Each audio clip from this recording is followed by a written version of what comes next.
先来直接进入第二场的场次，由我们一直合作的好朋友 Reuben Friend 来进行他的报告。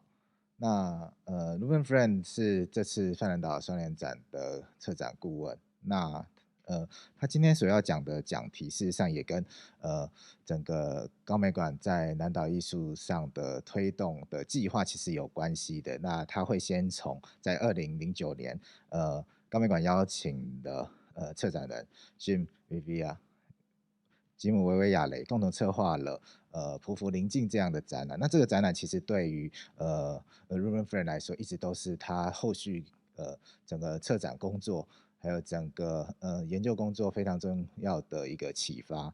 那在这本讲中，他会讲到如何在不管是在当代艺廊或是博物馆中间不管是原民艺术家或是策展人，他们的创造力和整个知识的系统如何能够呈现，那不仅仅是我们过去在博物馆所看到的这样文物般的呈现，而是从博物馆的展示体系中解放出来，然后脱离整个西方所主导的这种叙事的这种限制性，那为整个原民不管是他们的生活的生命力或者是他的创造力提供一个新的一个探索的一个渠道。那他目前是Takapa Art，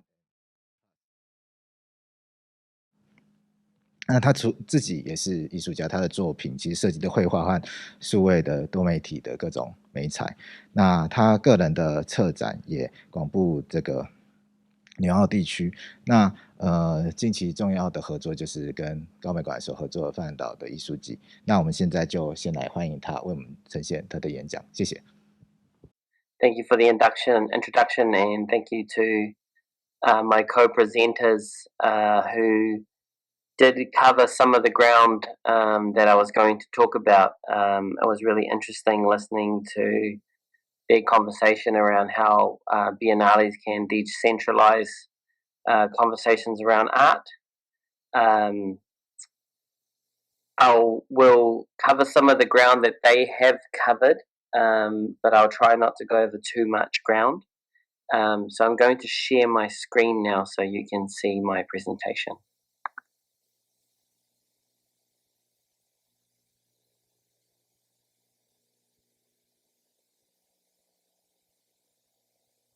Epele Hawofa, who my co-presenters spoke about, was somebody who was really important to my thinking around this exhibition.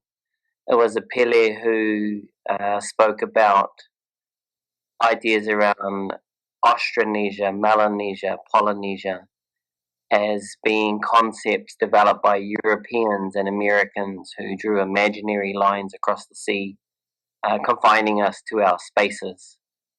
But for people who live in the Pacific, we are a interconnected community, connected by the sea, not separated by the sea. This is Jim Vivieaere, who is somebody who was good friends of Epele Hawofa, and he was somebody who inspired me. He was one of my mentors. And in 2009, he worked with Mei Chen to curate the exhibition In Pursuit of the Ancestral Realm at the Kaohsiung Museum of Fine Arts. It was this exhibition that introduced artists such as Greg Semu, who was spoken about in the previous talk, to New Zealand audiences as an artist who was challenging ideas around what Pacific art might be. And also Jim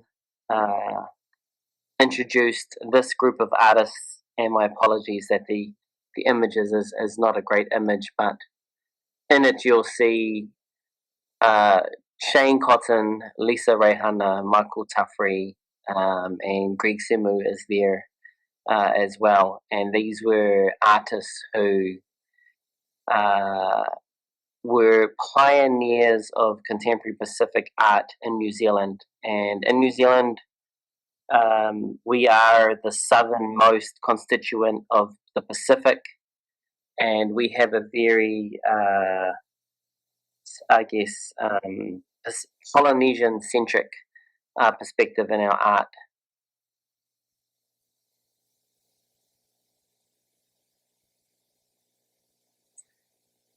So Jim Vivieaere in 1994 curated an exhibition called Bottled Ocean. And Bottled Ocean was an exhibition that introduced a lot of those artists to the New Zealand art world. And in the exhibition, he presented the works of Pacific Island artists as if they were in a museum vitrine or a glass case. And so this is a photograph of the exhibition. So this was at the Wellington City Art Gallery in New Zealand in 1994. And you can see the work of John Pule, the big tapa cloth work in the background, Michael Tuffrey, Shane Cotton, not Shane Cotton, Greg Semu, and a lot of the early Pacific Island artists who were really pioneers of the contemporary movement. But what made Jim different as a curator is that he was also an artist. So he arranged their work within the space as an installation.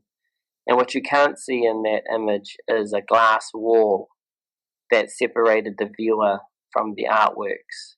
So looking through the glass wall, it was presented as if the artworks were in a museum case or bottled up. And this looked at the idea of Pacific arts shifting from a museum space, from an anthropological object, into the contemporary art realm. And this was one of the exhibitions that, in terms of my curatorial practice, was really important for me and my generation. It freed us from those kind of museological confines, from being locked into that space of being of the past, and being able to make artworks and commentary that are of the current moment. One of the artists in that exhibition was a young woman named Yuki Kihara. And Yuki is someone that Jim Vivieaere, who had introduced to me many years ago now. And it's my great pleasure to be able to moving on from what Jim had done in 2009 with the Ancestral Realm, and being invited to co-curate the Pan-Austronesian exhibition at the Kaohsiung Museum. I've been able to introduce artists that Jim had been mentoring and had been fostering as a curator, but was unable to continue to promote these artists as he passed away some years ago. And so from a personal perspective, this opportunity to present these artists' artwork in Pan is also a homage to my friend and my mentor, Jim.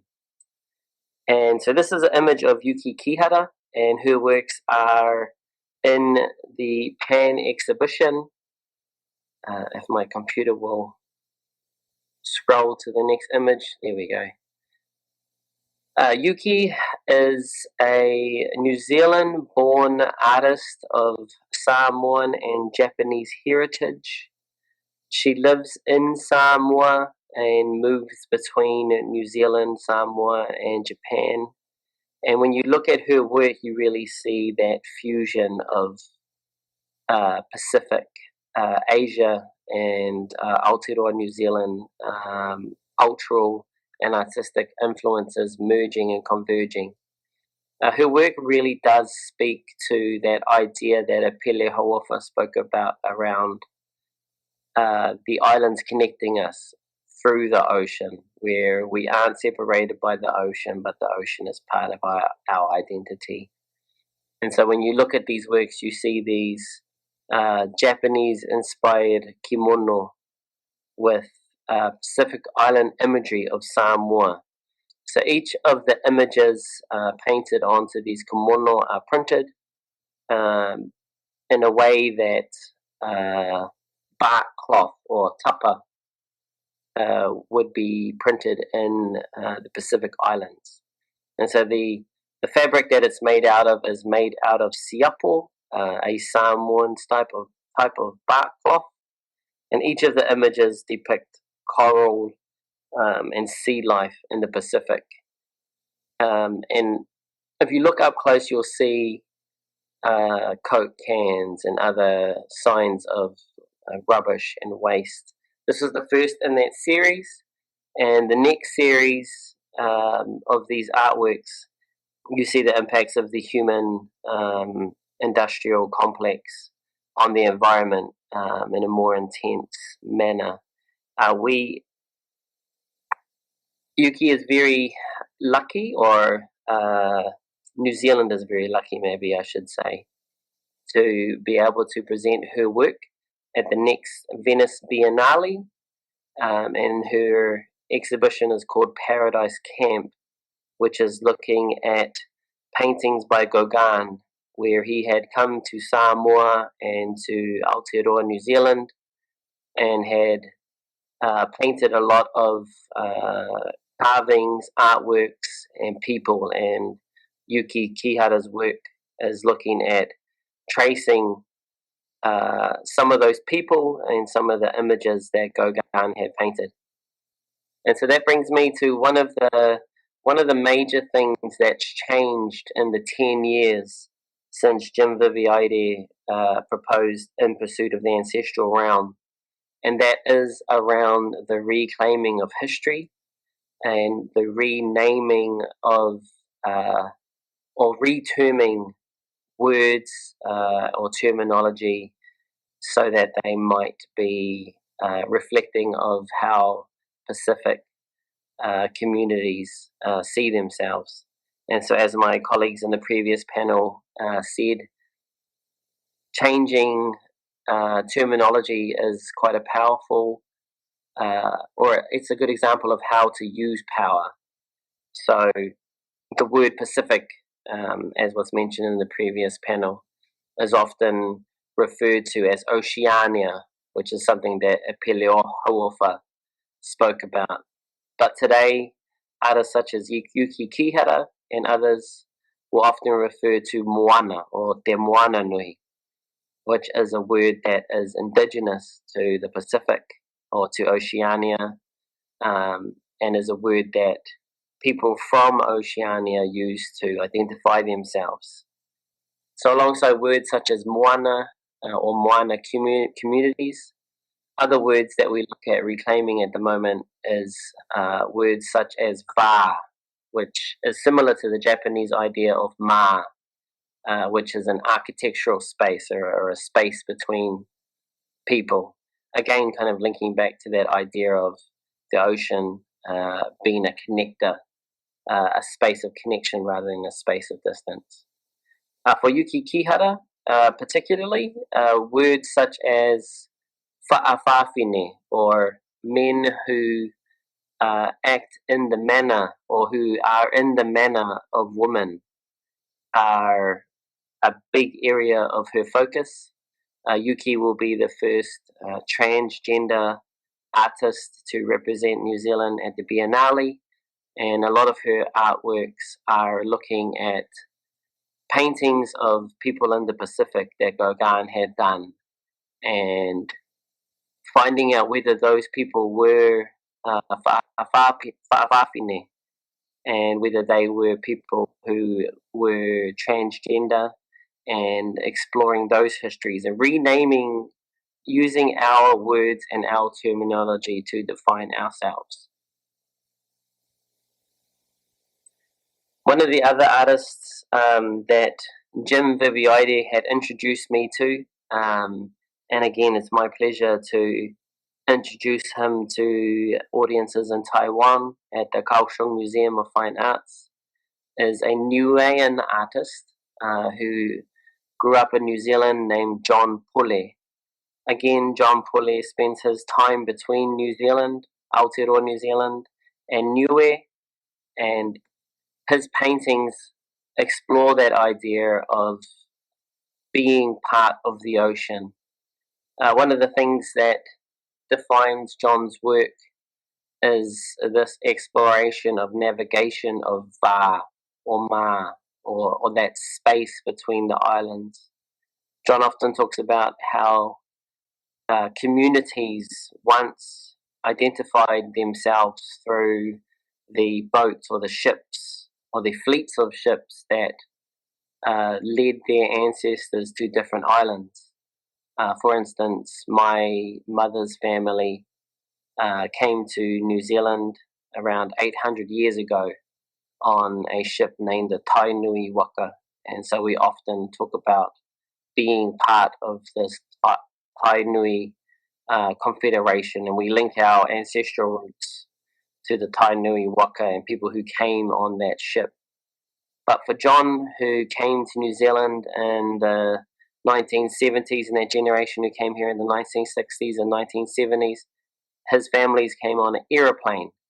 And so his works explore what it means to be a Pacific migrant, to travel the ocean through the sky.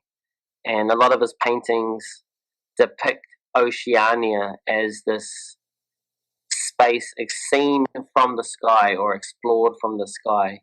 So you have these islands floating in the sky like clouds, or seen from an aeroplane. When we talk about our place in the Pacific Ocean, a place that was populated by people through seafaring,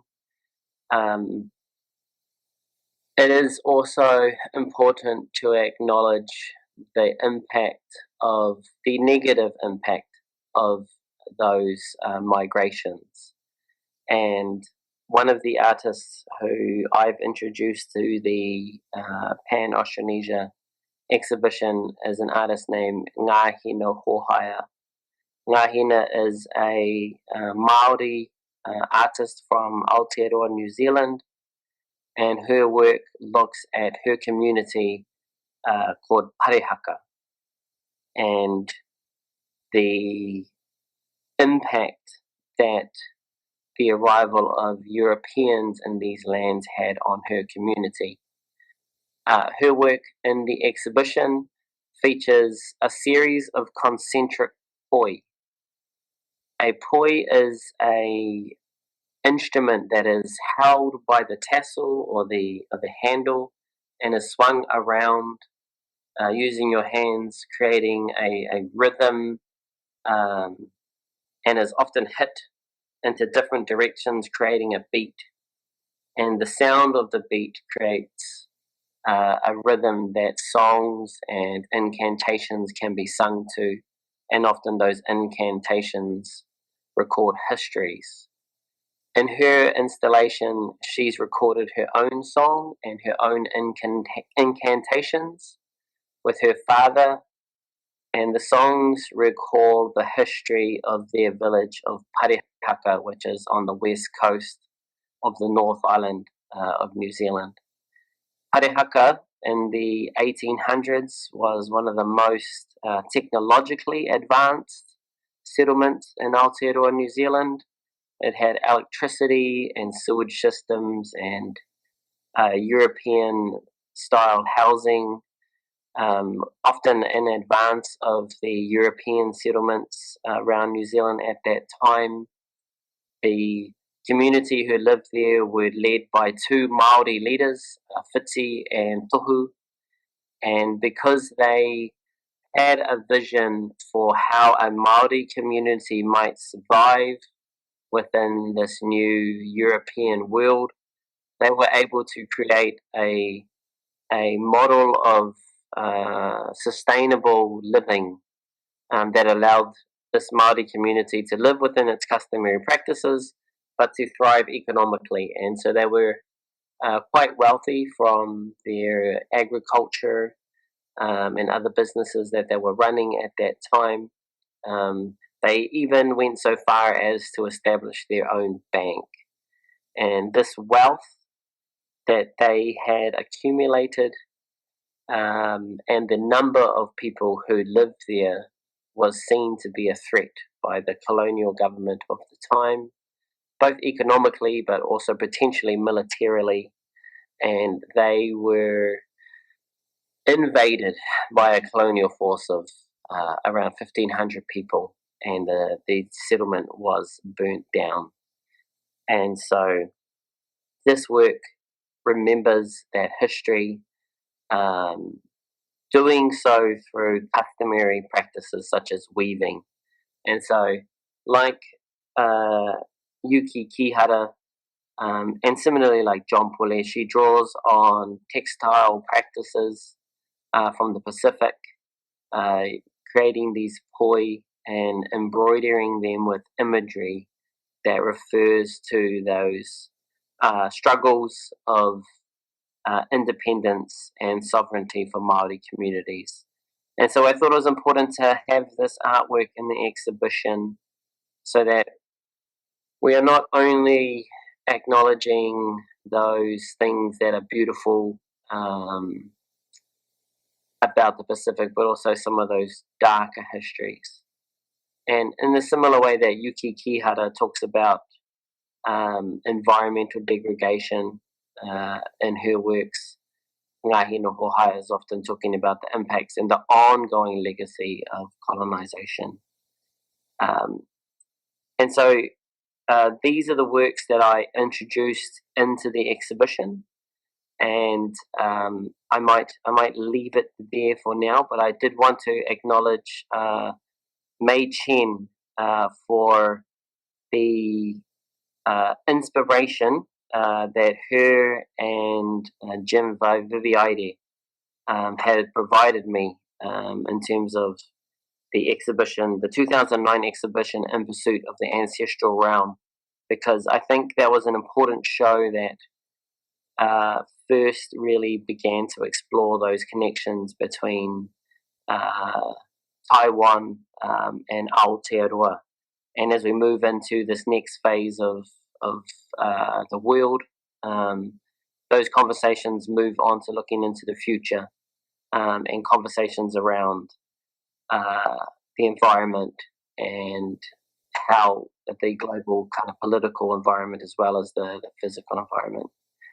So I'm going to end my talk there and also acknowledge Director Yulin Lee and thank her for inviting me to be part of the curatorial panel.